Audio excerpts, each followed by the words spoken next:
Баршаңызға қайырлы күн. Менің каналыма қош келіпсіздер. Сіздермен бүгін өте дәмді әрі жеңіл қонақ келгенде тез дайындалатын осындай сметаниктің рецебімен толықтай бөлісетін боламын. Видеоны соңына дейін қарауларыңызды сұраймын. Әлі алда көптеген видеолармен бөлісетін боламын. Сол себепті менің YouTube арнама тіркеліп қоюды ұмытпаңыздар. Ең алдымен осындай ыдысымызға илектен өткізіп алған ұнымызды қосамыз.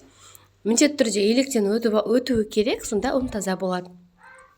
Оның үстінен қантымызды саламыз. Бәрі өлшеулі граммдарын міндетті түрде описание бөліміне жазып қалдыратын боламын. Қопсытқышымызды қосамыз, яғни разрыхлителімізді қосамыз. Үй жағдайында тұрған, осындай еріп тұрған сармайымызды қосып аламыз.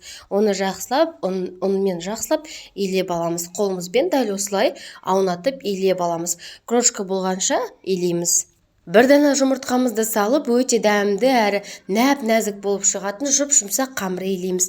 Міне біздің қамырымызды дайындап алдық. Өте жұп-жұмсақ қамыр болып шықты. Енді ыдысымызға байланысты дөңгелекше етіп оқтаудың көмегімен жайып аламын.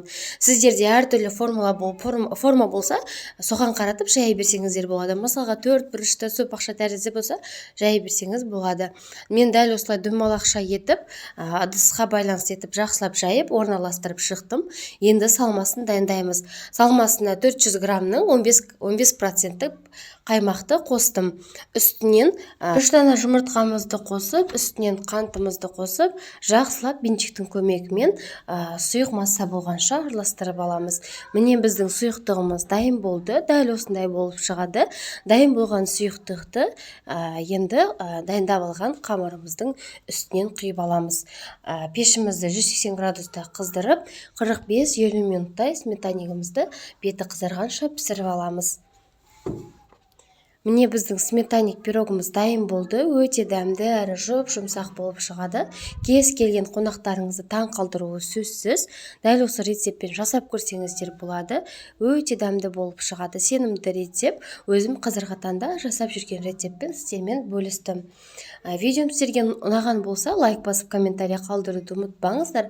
Әлі алда көптеген видеолармен бөлісетін боламын. Сол себепті менің YouTube арнама тіркеліп қоюды ұмытпаңыздар. Лайк басып комментарий қалдырып қойыңыздар. Мен үшін өте маңызды. Келесі кездескенше сау болыңыздар. Сіздермен болған Жансұлу.